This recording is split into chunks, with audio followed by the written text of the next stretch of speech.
Buenas noches, ¿cómo están? Vamos a abrir la Biblia en Hechos, capítulo 2, y aprovechamos la ocasión para dar la bienvenida a todas las personas que nos visitan. Esperen que busco el... Está por acá. Acá estamos.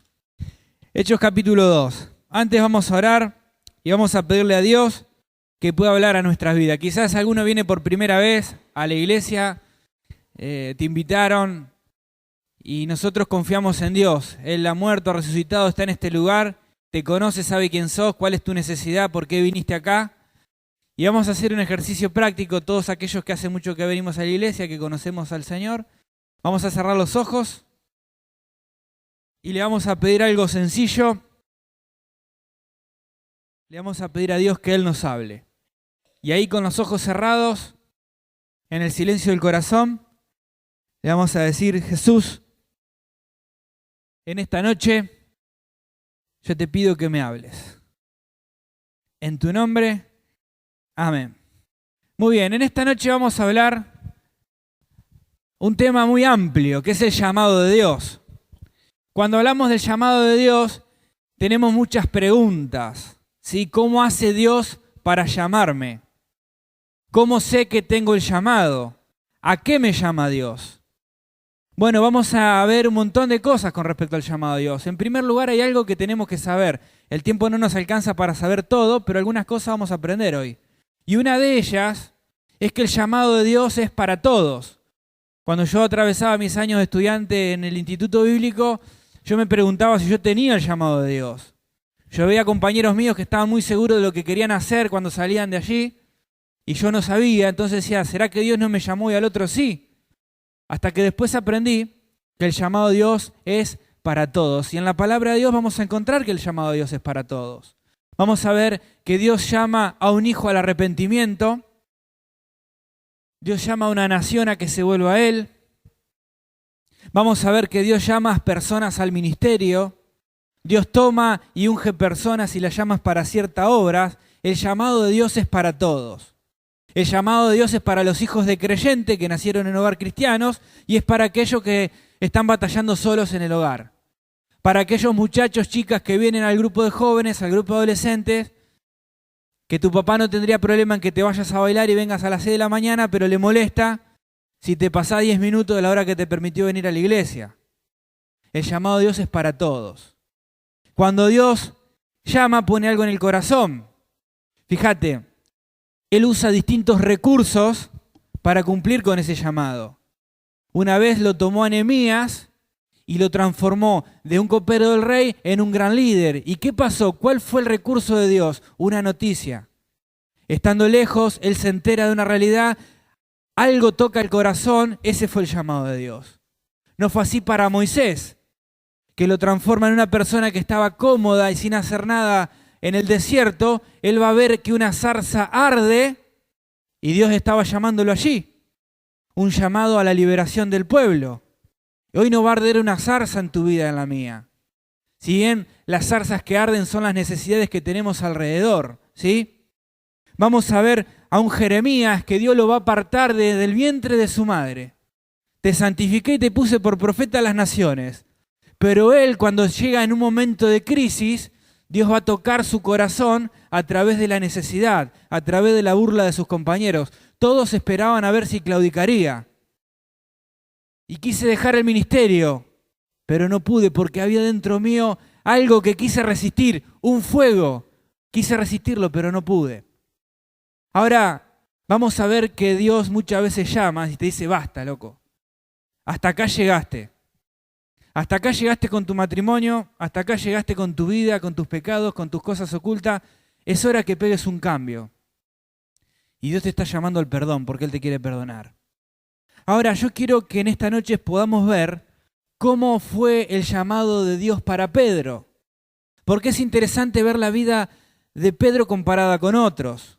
No fue el llamado de Pedro de la misma forma que fue con Pablo. Pablo en un momento ve una visión, el Señor le habla y no tuvo más crisis. Enseguida predicaba a Cristo. Vamos a ver un Gedeón que está allá y le va a decir, espérame que te traigo el sacrificio. Algunas dudas tuvo Gedeón, puso un vellón, pero con Pedro fue diferente. El Señor un día lo va a buscar y lo llama y le dice, tú eres Pedro, pero serás pescador de hombres. Y comienza un trabajo y un proceso en la vida de Pedro. Pedro no responde al llamado, sino por mucho tiempo después, aunque estuvo al lado del Señor. ¿Qué pasó en ese momento? Bueno, Cristo trabajó en su corazón. Y en ese periodo Cristo va a transformar cosas en la vida de Pedro. Una de las cosas que va a transformar es sus metas. Porque él era pescador, seguramente su padre lo ha sido, su abuelo era pescador, y las metas para su vida tenían que ver con la empresa pesquera. Él soñaba con tener empleados a su cargo, con vender el pescado que trabajaban en la noche. Sin embargo, se encuentra con Cristo y cambia las metas de su vida. Ahora vas a ser pescador de hombres. Sus metas cambiaron. No solamente sus metas, van a cambiar sus motivaciones. En un momento el Señor va a hablar de los costos de seguirle a Él. Un requisito que Él puso hizo que de muchos que habían siguiendo a Cristo quedaran pocos. Y Pedro va a hacer un reclamo, Señor. Hemos dejado todo para seguirte, ¿qué recibiremos a cambio? Sin embargo, va a haber un cambio en Pedro, porque cuando vamos a ver que él sana al paralítico, todos van a Pedro y dice, ¿por qué me miran a mí? Es Cristo el que ustedes crucificaron. Ahora él va a apuntar al cielo, porque la gloria era para Dios. Pero no solamente cambia su motivación, sus metas, cambia sus miserias. Porque Pedro fue quien estuvo al lado del Señor. El Señor estuvo con la multitud, estuvo con 12, pero tuvo un grupo privilegiado de 3. Entre esos 3 estaba Pedro. Pedro fue, por ejemplo, quien estuvo en el monte de la transfiguración. No estuvieron todos los discípulos, solamente 3, entre ellos Pedro. Pedro fue el que caminó sobre el mar, aunque después se cayó, pero fue el único que caminó sobre el mar. Y aquel que había estado tan cerca del Señor, en un momento, dijo que no le conocía. Yo no conozco a este hombre. Y lo dijo 3 veces. Ahora Dios cambia esa miseria por una oportunidad. Y yo quiero ver no cómo lo llamó, sino a qué llamó a Pedro. ¿Cuáles fueron los cambios? Porque hay algo que a mí me llama la atención. Entre Juan 21 y Hechos capítulo 2 pasan pocos días. Pero en esos pocos días, Pedro no es la misma persona. Él entendía que Dios había cosas a que lo estaba llamando. Y quiero que aprendamos de ese llamado. Primero, Hechos capítulo 2, vamos a aprender que Dios nos llama a la salvación. Hechos capítulo 2 solamente vamos a ver una frase. En el capítulo 1 él va a recibir una promesa, él y todos los que estaban siguiendo al Señor. El Señor se iba y va a decir lo siguiente. Ustedes van a recibir poder cuando venga sobre ustedes el Espíritu Santo. Y ese poder será usado para que sean mis testigos. ¿En dónde? Acá en Jerusalén, en Samaria y hasta lo último de la tierra. Hasta ahí Pedro era uno más. Pero llega el capítulo 2 y el Espíritu Santo viene, llega el capítulo 2, verso 14, dice, entonces Pedro. Y quiero que fijemos los ojos allí. Entonces Pedro fue capaz de levantarse allí y entender que Dios lo estaba llamando con un propósito. ¿Ese propósito cuál era? La salvación. La salvación era el propósito de ahora más en la vida de Pedro. Y nada podía ponerse en el medio porque ese era su objetivo. Y en el capítulo 2 él va a ponerse en pie y va a predicar y 3.000 personas se van a convertir. Salvación. Pero llegamos al capítulo 3 y dice el relato del versículo 1, Pedro y Juan subían juntos al templo a la hora 9, la de la oración,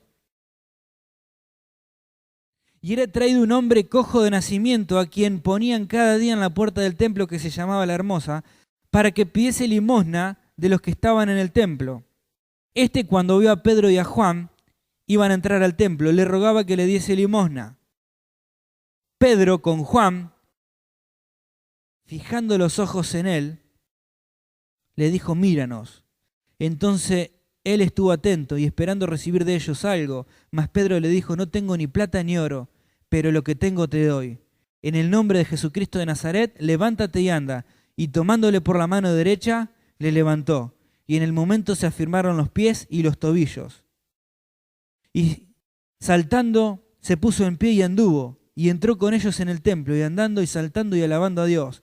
Y todo el pueblo vio andar y alabar a Dios. Y reconocían que era el que estaba sentado para pedir limosna a la puerta del templo, la hermosa, y se llenaron de asombro y espanto por lo que había sucedido. Fíjense el verso 11. Y teniendo asido a Pedro y a Juan, el cojo que había sido sanado, todo el pueblo atónito, concurrió a ellos al pórtico que se llamaba la Hermosa. Viendo esto, Pedro respondió al pueblo: varones israelitas, ¿por qué os maravilláis de esto? ¿O por qué ponéis los ojos en nosotros como si por nuestro poder o piedad hubiese hecho andar a este hombre? Hasta ahí nomás. Un hombre cojo de nacimiento, Pedro le da lo que tiene a Cristo, este recobra la posibilidad de caminar, y me encanta, porque una multitud de personas vinieron, pero ese milagro tenía un único objetivo, y el objetivo era la salvación. Porque dice: no me miren a mí, es Cristo, y vuelve a predicar el Evangelio, y otras personas se van a convertir. Ahora, cuando pensamos en el llamado de Dios, tenemos que pensar que todos nosotros hemos sido llamados para algo, y es para hallar salvación en las personas. Y Pedro entendía esto porque era lo que Cristo le había encomendado, era la gran comisión. Ustedes tienen que ir por el mundo predicando el Evangelio y hacer discípulos. Y todo lo que hacemos, lo hacemos con estos objetivos: predicar el Evangelio y hacer discípulos. Y entonces allí estaba Pedro. Y si tenía que sanar, era para predicar el Evangelio. Si tenía que pedir la palabra, era para predicar el Evangelio. Ahora, el llamado de Dios, este llamado, nos identifica. Este llamado nos identifica, nos dice quiénes somos y para qué estamos. Cuando Pedro le tocó escribir la carta, en su primera carta, capítulo 2, versículo 9, un pasaje conocido por nosotros, que nos dice quiénes somos y para qué estamos. Mas vosotros sois real sacerdocio. El sacerdote es el que le habla a Dios de la gente. ¿Sí? Nosotros tenemos que pedirle a Dios por la gente. Ese es el concepto. Somos nación santa, apartada para Dios. Eso somos. ¿Para qué? Para anunciar las virtudes de aquel que nos llamó de las tinieblas y nos colocó en la luz admirable. Cuando nosotros pensamos en el llamado a nuestra vida, pensamos en salvación. Por eso me quiero dirigir un minuto a todos aquellos que trabajamos o estamos involucrados en un ministerio. Todo lo que hacemos, todo lo que sabemos hacer, es un puente para alcanzar un objetivo, y ese objetivo es la salvación de las personas. No estamos en un ministerio porque uno sabe enseñar y porque el otro sabe dirigir canciones o porque alguno maneja multimedia, no. Estamos colocados ahí por el Señor con un objetivo importante, y ese objetivo es alcanzar salvación a todos los que se pierden. Por eso hago una pregunta para todos. ¿Saben? Hay preguntas que avergüenzan. Una vez Gustavo decía: hay una pregunta que avergüenza. Si yo pregunto cuánto tiempo invierten en comunión con el Señor, seguramente muchos sentirían vergüenza de decir cuántos minutos del día le dedicamos a la oración o a la lectura de la Biblia. Pero yo encontré otra pregunta que va a molestar, que no me la tenés que responder simplemente en tu corazón, para vos solo. Si estamos puestos para salvación, si todo lo que sabes hacer es para salvación, ¿cuál fue la última persona que llevaste a los pies de Cristo? No te pregunto ni siquiera cuál fue el último que se salvó, porque eso no depende de vos ni de mí. Es el Espíritu Santo haciendo esa obra. Noé tuvo toda su vida trabajando y predicando el Evangelio, en el que solamente se salvó su familia, pero él se ocupó de hacer lo que Dios le dijo que hiciera. Por eso la primera pregunta en esta noche: Dios nos llamó para salvación y no podemos callar. Segundo, Dios nos llamó no solamente para salvación, sino para santidad, para santificación. Fíjate lo que pasó con Pedro. ¿Sabés cuál fue el resultado? Que él por este milagro fue capaz de juntar al poder político, al poder religioso y a los sabios del pueblo. Estaban todos juntos allá, porque ahora la gente quería seguir a Pedro, entonces era un problema para todos. Entonces se juntó en el capítulo 4, van a ver, el sumo sacerdote, los escribas, los políticos del entonces y los hombres sabios, y dijeron: ¿qué vamos a hacer? Porque no podían hacer nada en contra de Pedro, el pueblo se les venía a ellos.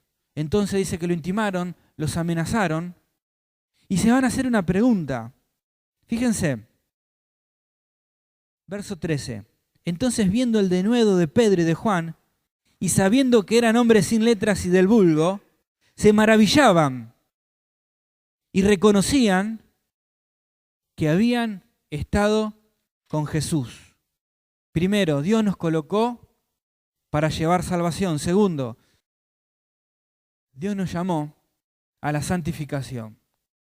Ellos eran hombres sin letras y del vulgo, familia de pescadores comunes y corrientes, pero se maravillaban al escuchar sus palabras y a ver lo que hacían y se preguntaban, ¿cómo lo pueden lograr? ¿De dónde sacan estas palabras? Pero ellos mismos se respondían. Y la respuesta era que reconocían algo. ¿Sabes qué es? Que habían estado con Jesús. Y esto es santidad. Saben, hermanos, la santidad es mucho más que ausencia de pecado.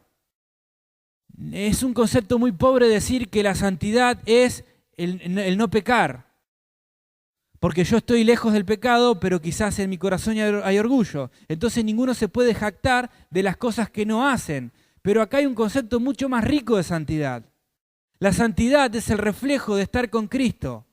Es mostrar a Cristo con mi vida. Esto es santidad. Y todos los políticos y religiosos podían ver en Pedro y en Juan algo maravilloso. El reflejo de Cristo en sus vidas. Cristo no está, pero estamos nosotros. Y esa es la santidad. Es el reflejo de los cielos en nuestras vidas. ¿Saben? El pueblo en un momento estaba por el desierto y van a murmurar contra Moisés, contra Aarón y María. Entonces Moisés, cansado, va a interrogar a Dios y Dios la primera vez le había dicho que golpeara la roca, pero esta vez le va a decir, mira, hace una cosa, hablale a la peña y ella te va a dar agua. Pero Moisés estaba enojado, tomó la vara y le dijo, ustedes son un pueblo rebelde, ¿quieren agua? ¡Tomen! Y va a golpear 2 veces la roca. Y esto produjo un gran dolor en el corazón de Dios. Y por este motivo, porque Moisés golpea y no habla a la roca, fue que ellos nunca entraron en la tierra. Este fue el motivo por el cual estuvieron vagando por el desierto hasta que otra generación pudo entrar. Y allí en Números capítulo 20, versículo 12, no lo vamos a buscar, va a decirle el motivo por el cual Dios no los dejó entrar en la tierra. ¿Saben qué dijo Dios? Por cuanto no creísteis en mí para santificarme, sino que le golpeaste a la roca. Ahora, qué importante este concepto. No creísteis en mí para santificarme. ¿Qué quiso decir el Señor? En otras palabras, le dijo a Moisés que él estaba reflejando la imagen de un Dios que no era tal. ¿Qué imagen iba a tener el pueblo de Dios? Moisés golpeando la roca. Era la imagen de un Dios que provee, pero de bronca. Entonces Dios se enoja. Ese no es el reflejo que yo quiero que vos muestres. Eso no es santidad. La santidad tiene que ver con el reflejo de Cristo, con su pureza. ¿Saben? En Génesis capítulo 1 vemos un ejemplo claro de santidad. Dios separó la luz de las tinieblas. Y eso es santidad. Es separación. Y Dios te tomó a ti, me tomó a mí y te apartó con un propósito. Tiene que ver con la limpieza de la herramienta que Él quiere usar, que sos vos. Herramienta útil en sus manos. Por eso dice la Escritura, 2 Timoteo capítulo 2, si alguno se limpia de estas cosas, será instrumento útil para toda buena obra. Pero acá viene la cuestión. Si la primera pregunta era, ¿cuánto hace que no llevas un alma para Cristo? Es, ¿de qué cosas te tenés que limpiar? ¿Cuáles son las cosas que impiden que vos puedas reflejar la imagen de Cristo? Primero, Dios nos llama a la salvación. Segundo, Dios nos llama a la santidad. Tercero, Dios nos llama al servicio. Me encanta la historia, porque Pedro va a predicar a 3.000, a 5.000 más tarde. Dice la Escritura que su sombra sanaba, pero qué maravilloso fue que él se posó sobre uno, sobre ese paralítico. Y me encanta la Escritura que dice, y tomándolo, mirándolo, levantó sus manos. Y él fue capaz de servir a esta persona. Pedro entendió el mensaje del maestro. El maestro le había dejado el ejemplo os he dado. El maestro había dejado ejemplos del servicio. Él había dicho, Los gobernantes quieren ejercer poder y autoridad, pero no será así entre vosotros, sino que el que quiere ser el más grande se tiene que convertir en un siervo. Y él va a decir, el Hijo del Hombre no vino para ser servido, sino para servir y para dar su vida en rescate por muchos. Entonces llegamos a Juan capítulo 13. Y él va a dar un ejemplo, no solo palabras. Ahora el Señor va a predicar con el ejemplo. Y empieza a lavar los pies a los discípulos, uno por uno. Y cuando termina, va a decir estas palabras. Ustedes me llaman maestros y me dicen Señor, y hacen bien porque lo soy. Pero ahora yo les dejé el ejemplo para que como yo hice, ustedes hagan lo mismo. Ustedes van a salir a predicar el mundo por el Evangelio, pero nunca tienen que dejar de servir a las personas. Y de eso se trata el liderazgo y el servicio. ¿Saben? La palabra líder no aparece en la Biblia. Es un término muy moderno. Antes se utilizaban palabras para estas personas que tenían relación con el servicio. Pablo dice, tengan a los hombres por servidores de Cristo. Y esa palabra es el remero de más baja clase. Tengan a los hombres por esta persona. Palabra como pastores. El pastor es una persona que es reconocida por amar a las ovejas y por servirlas. Y busca a la que está abatida, a la que está quebrada, a la que tiene problemas, y la sirve y la atiende. Este es el servicio, este es el liderazgo. Y Dios nos llama al servicio. ¿Saben? Cuando en Juan dice esta palabra el Señor, ejemplo os he dado, la palabra ejemplo es una palabra griega que se llama upodigma. Y es la frase que el upodigma era lo que nosotros conocemos como el papel de calcar. Se ponía arriba de alguna escritura para que el niño aprenda a marcar los trazos. ¿Sí? Estaba bajo el ejemplo, el que había que seguir. Y Cristo nos dejó el ejemplo para que nosotros marquemos esos mismos trazos, el del servicio. ¿Saben? Cuando el Señor lo llama a Pedro, le va a encomendar una tarea. ¿Saben qué le dice? Apacienta mis ovejas, porque ahora serás un pastor. ¿Saben qué hace el pastor?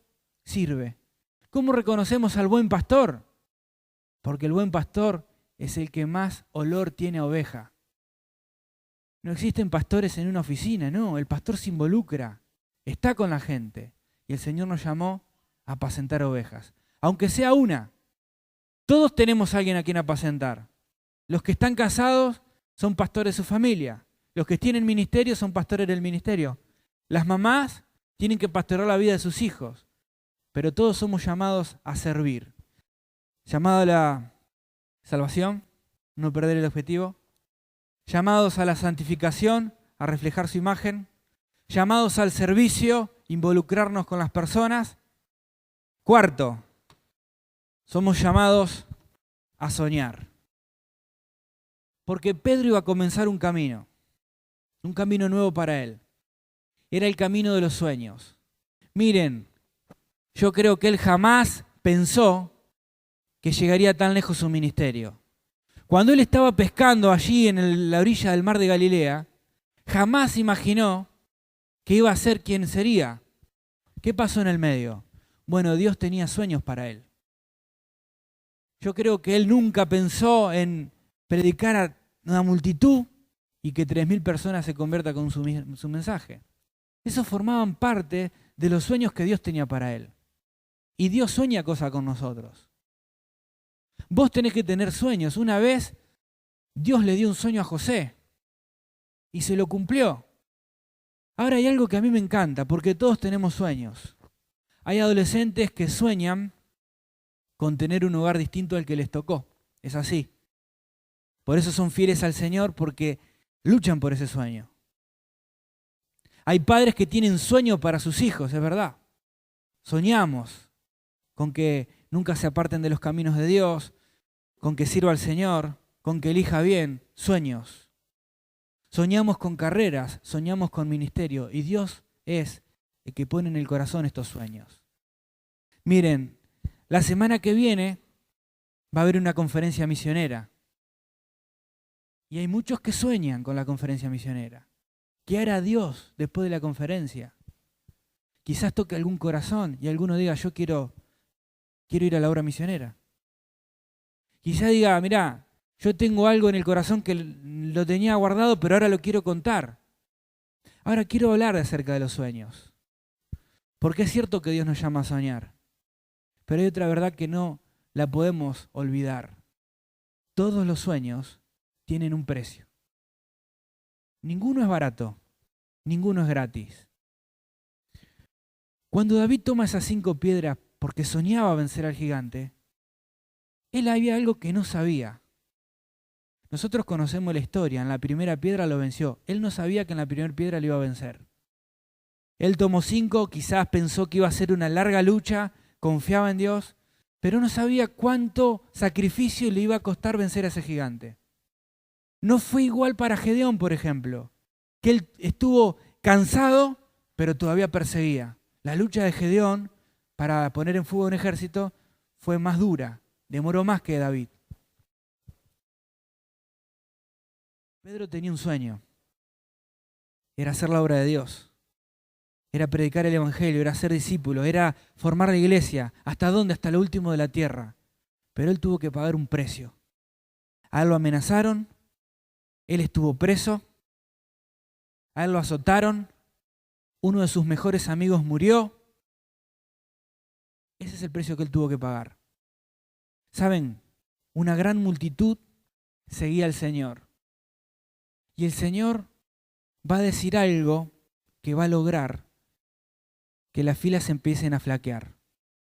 El Señor va a decir, miren, si alguno quiere seguirme y no aborrece a su padre, a su madre, a su hermano más que a mí, no es digno de mí. Y cualquiera que quiere construir una torre, primero, ¿saben qué hace? Calcula los gastos. Porque si no te va a alcanzar para poner los cimientos y después se te van a reír de que no te alcanzó. ¿Saben qué estaba diciendo el Señor? Si alguno quiere responder al llamado, tiene que calcular el precio.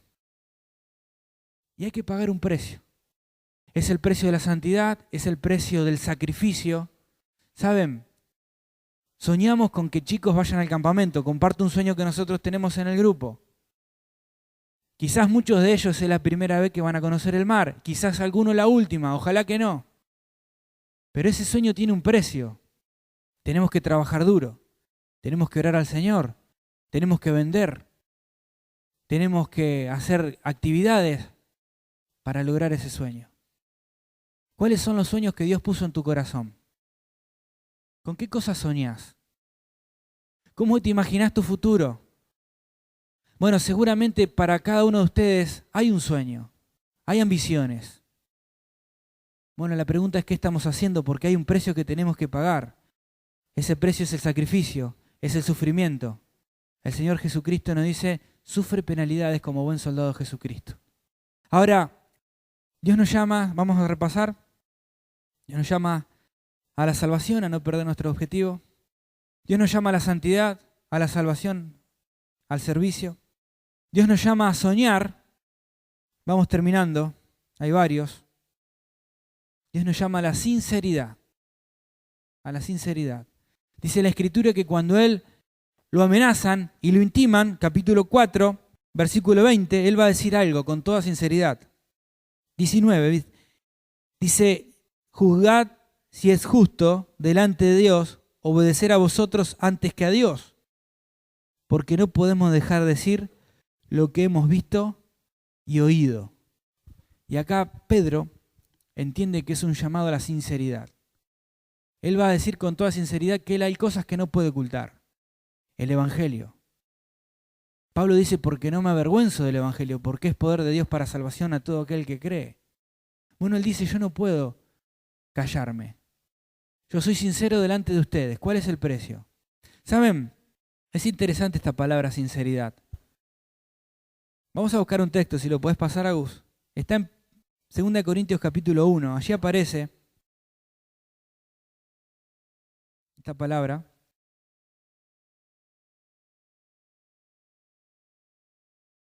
Segunda de Corintios 1, 12.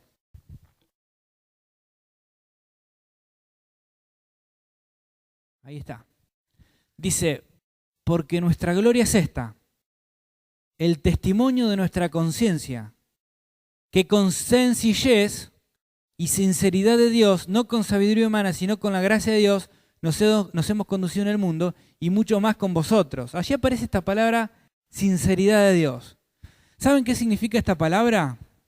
Significa algo puesto debajo del sol. Esa es la traducción griega. Puesto debajo del sol. Ustedes saben que los artesanos en la antigüedad hacían vasijas de cera, por ejemplo. Entonces, muchas veces esas vasijas eran partidas, tenían rajaduras, tenían grietas. Ahora ellos no querían perder la mercadería y ponían cera por encima de esas cachaduras.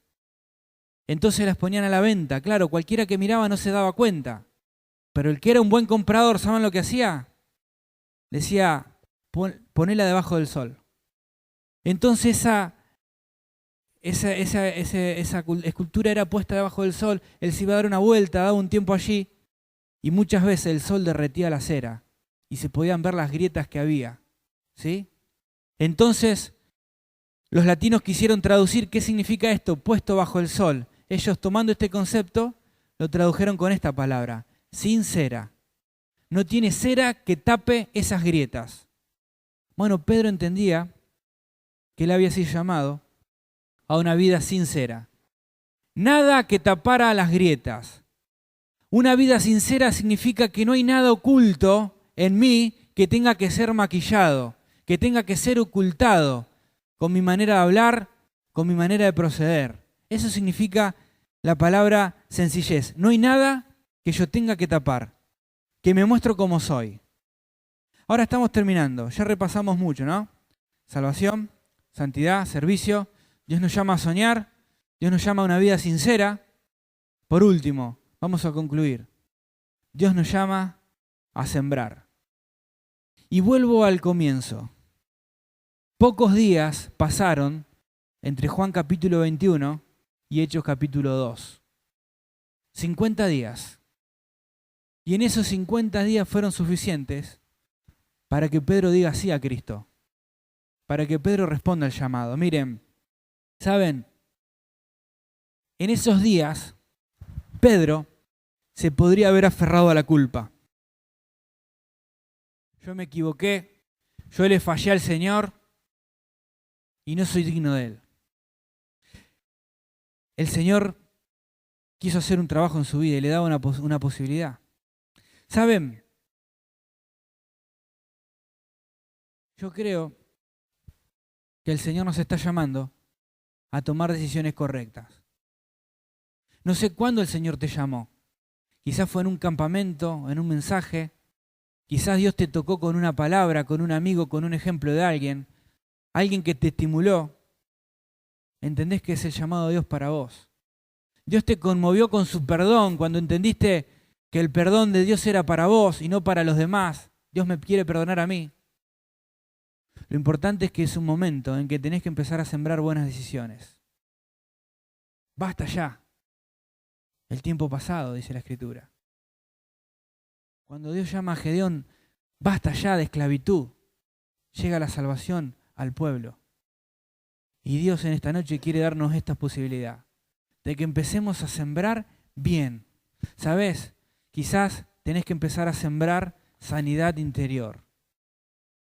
Basta de aferrarte al enojo y a la amargura que no te deja soñar, no te deja cumplir con los objetivos. Que no podés reflejar la imagen de Cristo porque estás aferrado al dolor, al enojo, a la bronca, a la amargura. ¿Sabés? Quizás es tiempo de sembrar la decisión de volver a Cristo. No sé por qué te alejaste, pero el Señor quiere que empieces a sembrar esa decisión. La decisión de sembrar,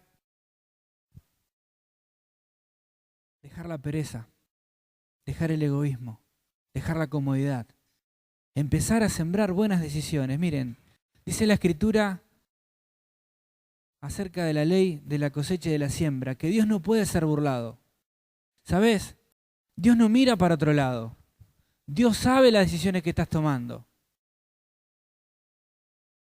Y dice, Dios no puede ser burlado, porque todo lo que el hombre, vos y yo, sembramos, eso también segará. ¿Sabés? Si tomás decisiones correctas, vas a recoger buenos frutos. Si sembrás decisiones incorrectas, no vas a recoger buenos frutos. Si sembramos papas, cosecharemos papas. No vamos a cosechar zanahoria. Si seguís aferrado a ese hábito oculto que te hace mal, no vas a tener buenas cosechas. Por eso, yo me quiero dirigir en este momento a aquellos que nos visitan por primera vez. Y te quiero decir que podés en esta noche sembrar la mejor decisión de todas. ¿Sabes cuál es? Es encontrarte con Cristo para el perdón de tus pecados. Mirá, cuando empezamos este mensaje, lo hicimos a través de una oración.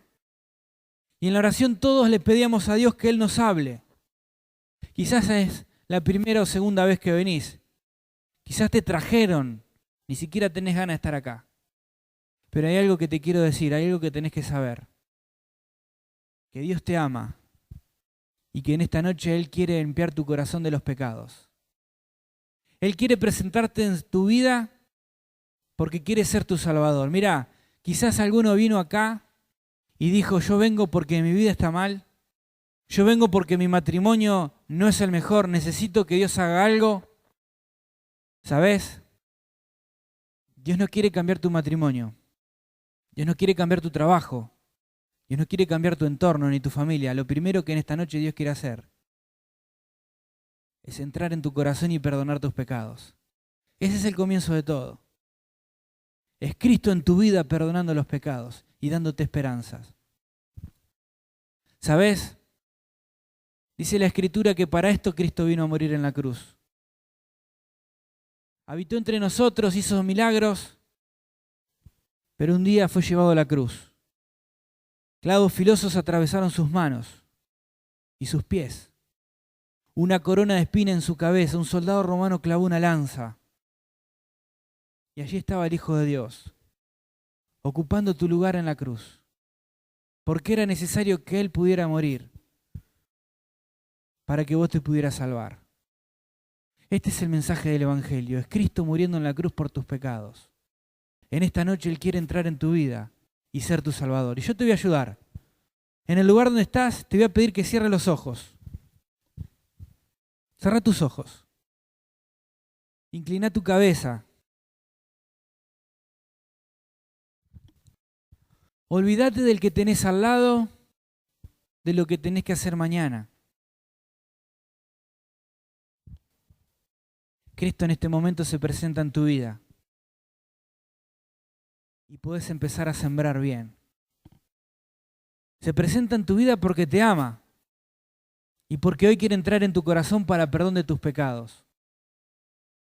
Es algo que una vez hicimos mucho de lo que estamos aquí.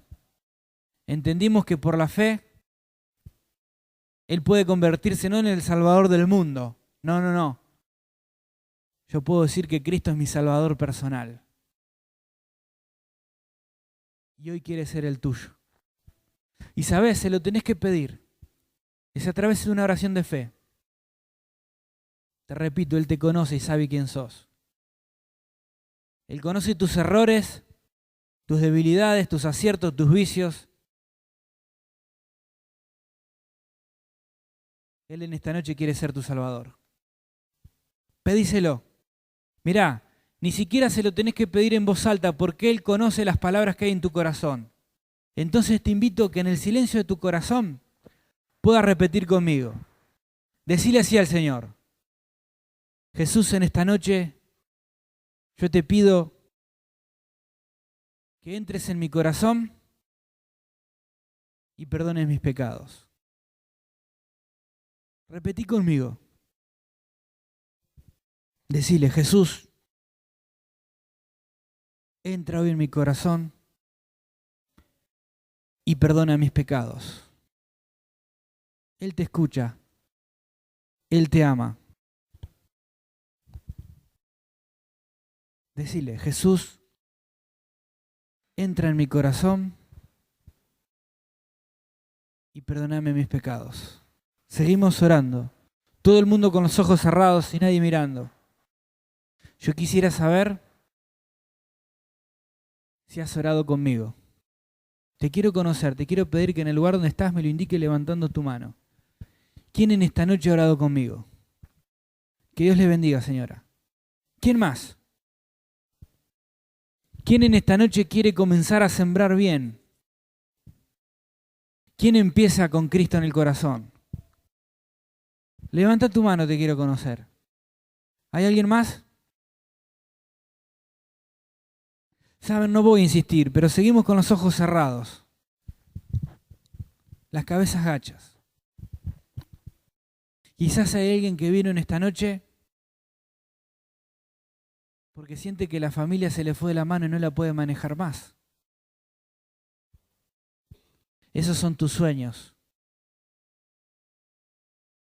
Quizás hay alguien esta noche que está padeciendo el dolor de ver la familia rota. Muchos gritos, muchas peleas, conflictos en el hogar. Quizás hay algún hermano que es papá y trajo hoy aquí el dolor de tener un hijo lejos del Señor. Y los sueños parece que se le derrumban, porque cambiarían todo con tal de que éste vuelva.